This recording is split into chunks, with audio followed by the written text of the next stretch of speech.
দুখন চৌধুৰী ডাঙৰীয়া আপোনালে যিসকলে এই নিৰ্বাচনত বা ৰাজনীতিত অন্তৰ্ভুক্ত হৈ আছে তেওঁলোকে জানিব তেওঁলোক বৰ্তমানৰ বিধায়ক ইমান বছৰে হয়তো ইয়াত কেতিয়াবা কোনোবা সাংসদ এনেকুৱা নিৰ্বাচনৰ সময়ত আহিব পাৰে কিন্তু আমাৰ সেইফালে কোনো ধৰণৰ তেওঁলোকে যোৱা নাছিল।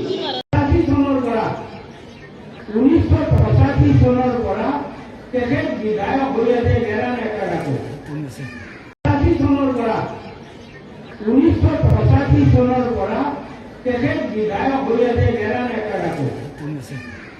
দুখন চৌধুৰী ডাঙৰীয়া আপোনালে যিসকলে এই নিৰ্বাচনত বা ৰাজনীতিত অন্তৰ্ভুক্ত হৈ আছে তেওঁলোকে জানিব তেওঁলোক বৰ্তমানৰ বিধায়ক ইমান বছৰে হয়তো ইয়াত কেতিয়াবা কোনোবা সাংসদ এনেকুৱা নিৰ্বাচনৰ সময়ত আহিব পাৰে কিন্তু আমাৰ সেইফালে কোনো ধৰণৰ তেওঁলোকে যোৱা নাছিল।